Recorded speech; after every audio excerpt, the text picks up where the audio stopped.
경남권 이슈를 전문가와 함께 분석해보는 시간 헬로 이슈토크의 김세진입니다. 조재욱 경남대 정치외교학과 교수, 전 국민의당 청년실업대책 특별위원장, 이재환 바른미래당 부대변인 함께합니다. 안녕하십니까? 네, 안녕하십니까? 반갑습니다. 자, 자유한국당 엄영수 의원이 결국 의원직을 상실하게 됐습니다. 제가 또 함안 국민이잖아요. 참 씁쓸한데 많은 분들이 저와 비슷한 생각하고 계실 것 같아요. 부대변인께서는 이번 소식 어떻게 들으셨습니까? 지난 2015년 그 조혜령 전 의원에 이어 엄영수 의원의 의원직 상실은 지역 주민들에게 정치에 대한 불신감과 정치적 무관심을 더욱 가중시킬 뿐만 아니라 특히 돈과 관련된 이번 사건은 앞으로 우리 사회를 살아갈 젊은 세대에게는 정치에 대한 혐오감마저 줍니다. 저는 이 같은 악순환이 이어지는 배경에는 개인적 문제뿐만 아니라 특정 정당과 소속 후보에게 유리한 지역구도 형성도 있다고 봅니다. 네.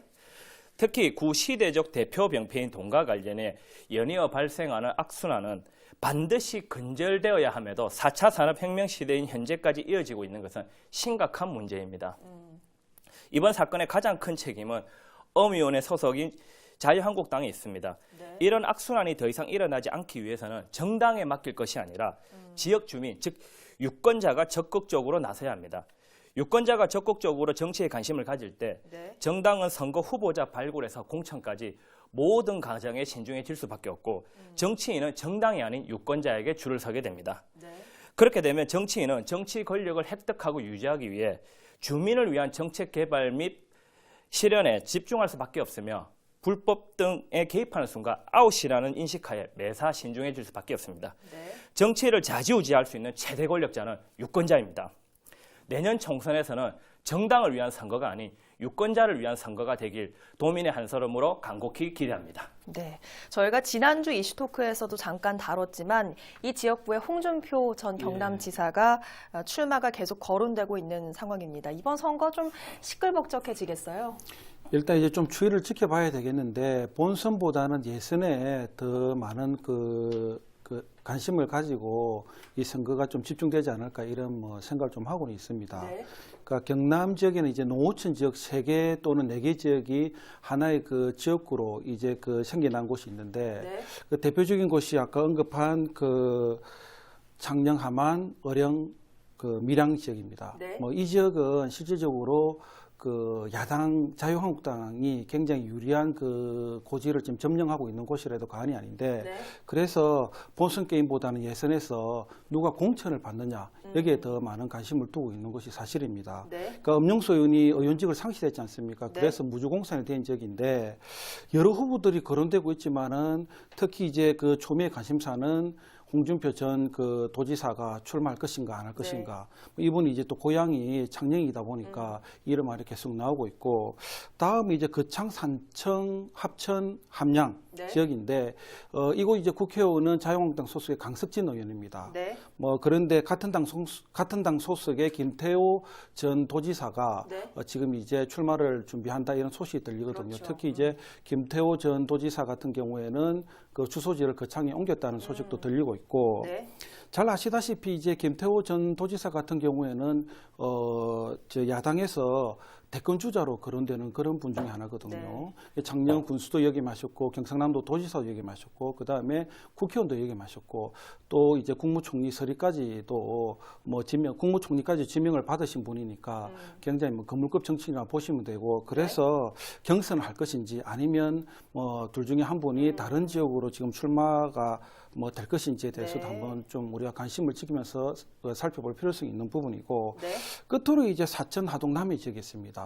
이 지역은 이제 지금 자유한국당 소속의 여상규 의원이 국회의원을 지금 하고 있는데 이 여상규 의원은 국정감사 등 국회 활동에서 좀 유권자들에게 안 좋은 이미지를 좀 최근에 많이 보여줬거든요. 그러니까 버럭상규라는 이미지를 통해 가지고 굉장히 좀 안 좋은 이미지를 보여줬는데 특히 이분이 이제 삼선 의원에다가 70이 넘는 고령이십니다. 그래서 그럼에도 불구하고 이분은 지금 내년 총선에서 출마 의지를 계속해서 표명을 하고 있는데 이분이 또다시 공천을 받을지 안 받을지도 한번 우리가 지켜봐야 될 상황이 아닌가 이렇게 생각을 하고 있습니다. 그러게요. 요즘 또 뜨거운 이슈가 중진 용태론이죠. 우리 지역에선 김성찬 의원이 출마를 하지 않겠다라고 해서 좀 관심을 받았고 방금 언급된 여상교 의원의 경우에는 용퇴론에 대해서 좀 언짢은 기색을 보였다고는 하는데 자, 아무튼 뭐 한국당, 민주당 할 것 없이 요즘 뭐 내년 총선에는 많은 변화가 좀 있겠다 이렇게 예측을 조심스럽게 해보는데 자, 청년 정치인으로서는 이런 것들을 어떻게 보십니까? 지난 일요일 문재인 대통령 비서실장을 지낸 임종석 전 의원, 자유한국당의 김세현 의원의 불출마 선언이 이어졌습니다. 맞습니다. 특히 영남권 3선 의원이며 자유한국당의 싱크탱크인 여의도 연구원장을 맡고 있는 김 의원의 불출마 선언은 그 무게감이 크다고 할 수 있는데요. 네. 김 의원은 불출마 선언에서 시대적 흐름에 따라가지 못하면 도태될 수밖에 없고 자유한국당은 존재 자체가 민폐라며 당 해체까지 주장했습니다.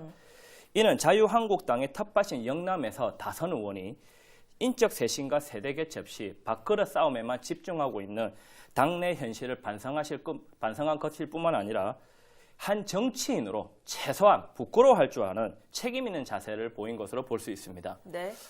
강산도 10년이면 변한다고 합니다.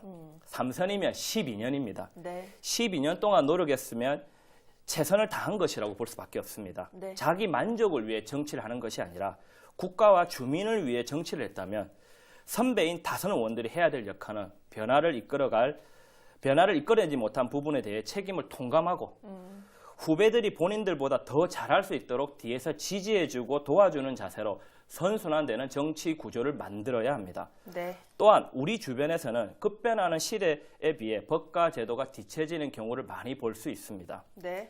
이제라도 시대 변화에 부응하고 보다 나은 사회를 만들기 위해 정치권의 인적 쇄신과 세대 교체를 통한 책임 있는 정치가 절실합니다. 예. 정말 뭐 총선까지 남은 시간 동안 어떤 변화가 생길지 좀 관심 있게 지켜봐야겠습니다. 네. 이어서 본주제로 들어가 보겠습니다. 지난 12일 진해 해군사관학교의 정박한 독도함에서 함상 취업 박람회가 개최됐습니다.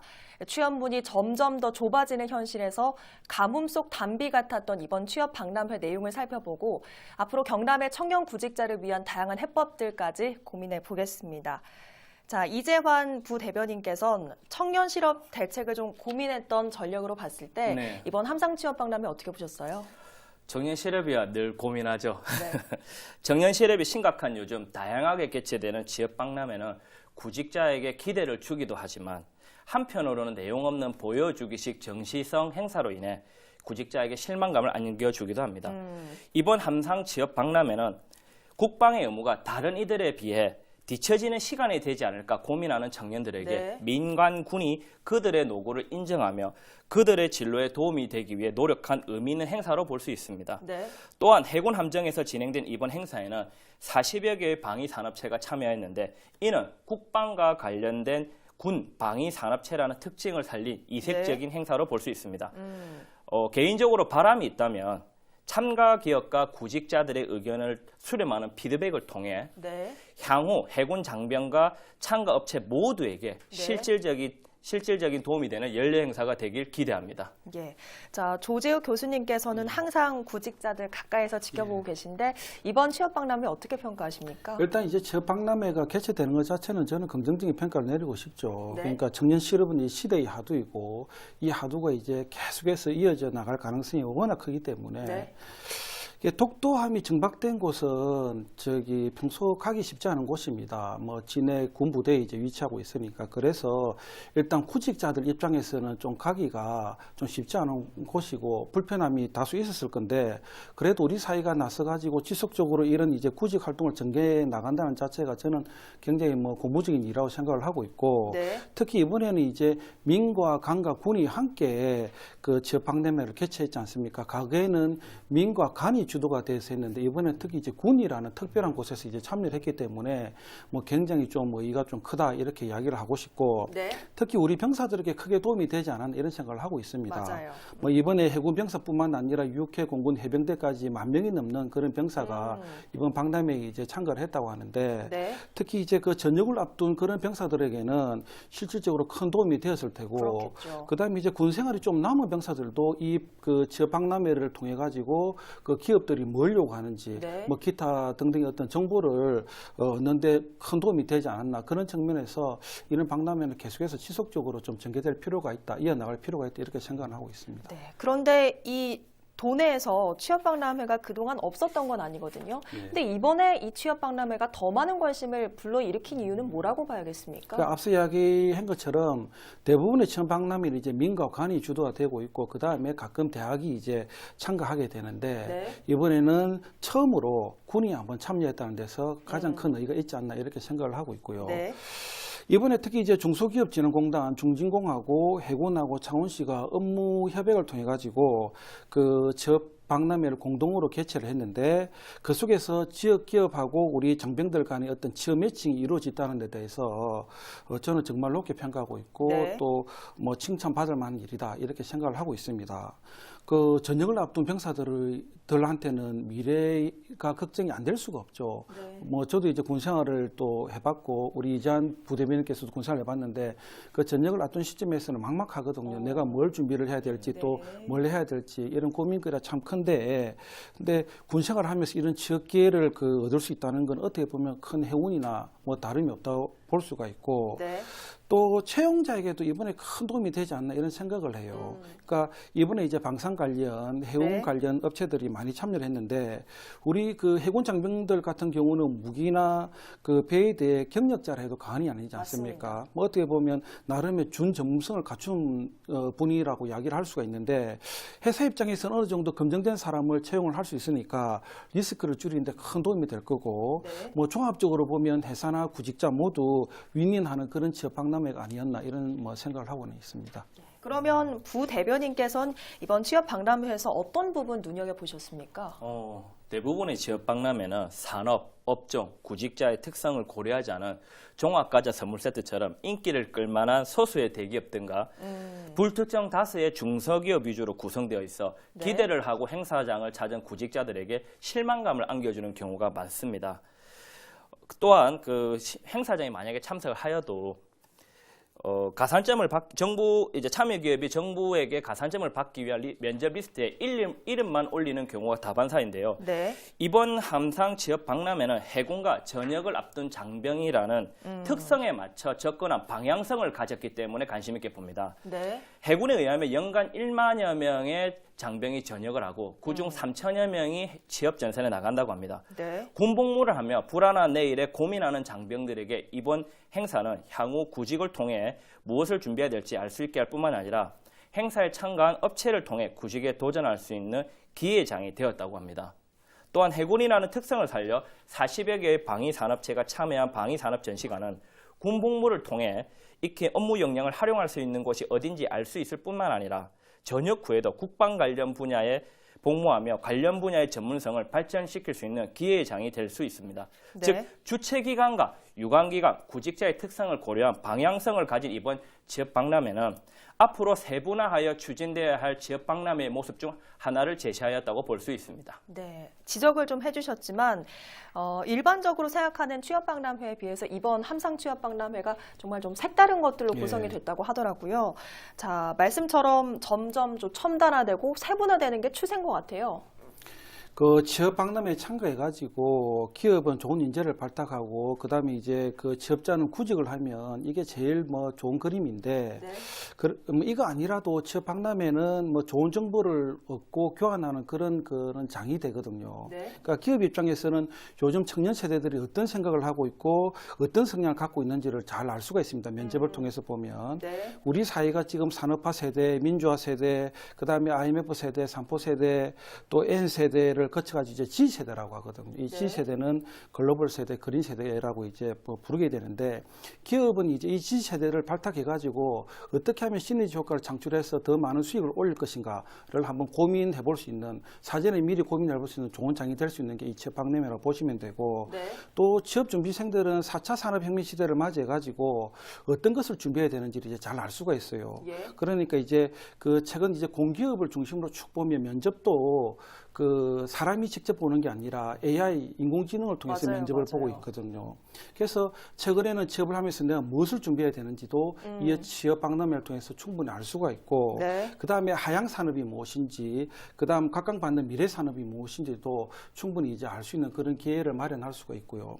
한마디로 그 현장에서 부딪혀서 진짜로 자기가 많은 것을 얻어갈 수 있는 그런 좋은 기회가 될 수 있는 게 취업박람회라고 보시면 됩니다. 네. 문제는 그 일부 그 취업박람회가 앞서 우리 그 이장 부대변인께서 이야기도 했는데 너무 쇼잉, 보여주기식 박람회가 좀 많은 게 좀 현실입니다. 그냥 마지못해 참여하는 그런 기업과 학생들이 있는 것도 사실이고 학생들이 불만이 가보면 실제적으로 그 왜 취업 박람회가 열린지 모르겠다는 그런 볼멘 소리를 하는 학생들도 꽤 많거든요. 그래서 이제 취업 박람회에 대해서 불신하는 청소년이 많은 것도 사실인데 그 절박한 청년에게 희망이 될 수 있는 그런 이제 취업 박람회가 좀 이루어졌으면 좋겠고 현실적으로 진짜로 기업과 구직자가 윈윈할 수 있는 그런 취업 박람회를 좀 잘 이제 마련했으면 좋겠습니다. 네, 뭐 여전히 보여주기식이란 지적도 있지만 구직자들에게 더 많은 기회를 준다는 그 의미에선 다른 기관들도 이번 뭐 해군처럼 이런 기회를 좀 더 만들어줬으면 좋겠다는 생각이 들거든요. 예, 적극 동의합니다. 이번 행사가 주목을 받은 것은 전역을 앞둔 장병들, 즉 구직자가 원하는 것이 무엇인지 제대로 파악했을 뿐만 아니라 주최 기관이 가진 특성을 활용한 유관기관의 협업이라고 봅니다. 이제는 단순히 취업 문제 해결을 위해 구체적인 목표 없이 행사를 진행하는 것이 아니라 구체적인 목표 없이 행사를 추진하고 기준 없이 참가 기업을 모집하는 과거의 형태로부터 벗어나야 합니다. 앞으로 구직자와 기업의 니즈를 만족시키기 위한 근본적인 문제 파악과 이를 해결하기 위한 다양한 고민을 통해 세분화된 목표에 따라 어떤 기관이 주체가 될지, 어떤 기관과 협업을 해야 될지 전략적 사고로 접근해야 합니다. 예를 들어 의료 산업 분야를 목표로 설정하여 경남 의료 산업 취업 박람회를 개최한다면 도내 병원, 제약회사, 의료 관련 학과 관계자, 의료 관련 협회, 의료 관련 연구소 등 특정 분야와 연관된 모든 유관기관의 특성을 분석하여 목표에 부합하는 협업을 추진한다면 비록 일부가 참여하더라도 시너지 효과를 낼 수 있습니다. 또한 구직자는 한 곳에서 관련 채용 분야 관련 정보를 얻을 수 있을 뿐만 아니라 수차례 구직을 시도할 수 있기 때문에 한 번의 방문으로도 다양한 효과를 기대할 수 있습니다. 이렇게 각자가 가진 특성을 활용하는 노력을 할 때 주최측 및 유관기관의 부담은 줄어들 것이며 구직자의 기회부여용도 감소할 것입니다. 자, 대학과 취업을 원스톱으로 연결하는 건 이미 일반적입니다만 그 효과에 대해서는 아주 큰 효과는 없다. 이런 분석도 나오는데 어쨌든 뭐 한계가 있기 때문 아니겠습니까? 청년 실업률을 좀 줄이기 위해서는 계속해서 이런 부분도 수정과 보완을 좀 거쳐야 될 것 같아요. 이 프로그램 자체가 완벽한 건 없지만은 저 개인적으로는 그래도 이러한 그 프로그램 자체가 계속 지속적으로 운영될 필요성이 있다 이렇게 이야기를 하고 싶고 대부분 학교는 이제 취업과 관련된 그런 그 부처는 다 가지고 있습니다. 제가 그 몸담고 있는 경남대학교 같은 경우도 그 인재개발처 산업협력단이 있고 그다음에 이제 HRT 사업단, IPP 사업단이 운영이 되고 있거든요. 실질적으로 그 이러한 사업단이나 부처에서 그 학생들의 취업을 위해 가지고 동분서주를 하고 있고 또 그 다음에 이 부서들이 제일 그 취업률을 올리는데 가장 큰 역할을 하고 있는 것도 부인할 수 없는 사실입니다. 그러니까 원스톱 그 시스템은 뭐냐면 전문 컨설턴트하고 학생들이 1:1 이런 상담도 좀 시켜주고 있고 그다음에 진로 적성 검사, 직무 적성 검사, 그다음 취업 추천까지 종합적으로 딱 지원을 하거든요. 그래서 여기에서 뭐 실제적으로 많은 학생들이 혜택을 본다고 해도 뭐 과언이 아니고요. 그다음에 취업이란 게 단순히 일자리를 얻는 것만은 아니지 않습니까? 자신의 미래를 설계하고 그다음에 진로 탐색을 통해서 자신에게 가장 적합한 진로를 선택하는 게 우리가 취업이라고 보시면 되는데 나름 진로에 대해서 진지하게 고민하는 학생들은 이 원스톱 시스템이 좀 굉장히 좀 많은 효과를 뭐 발휘하고 있다 이렇게 보시면 될 것 같고 앞서 얘기한 것처럼 프로그램 자체는 뭐 완벽한 프로그램 존재하지 않으니까 문제점이 드러나면 계속해서 수정 보완하면 된다고 보고 뭐 이런 시스템이 앞으로 더욱더 확대되고 지속되게 운영될 필요가 있고 이건 이제 대학뿐만이 아니라 기관이 나서서 좀 더 확대될 필요가 있다 이렇게 보고는 있습니다. 자, 아까 말씀해 주셨듯이 이번 함상취업박람회 해군들의 이 피드백 통해서 좀 더 내년에는 나은 모습 보여줬으면 좋겠습니다. 구직과 구인 사이에 민과 관 그리고 군이 함께 소통의 창구 역할을 한 이번 함상취업박람회는 두고두고 회자될 법한데요. 이번 기회가 일회성 이벤트가 아닌 구직자와 기업 간 경남 일자리 사업의 마중물이 되길 바랍니다. 오늘 헬로 이슈 토크 여기서 마칩니다. 함께해 주신 여러분 고맙습니다.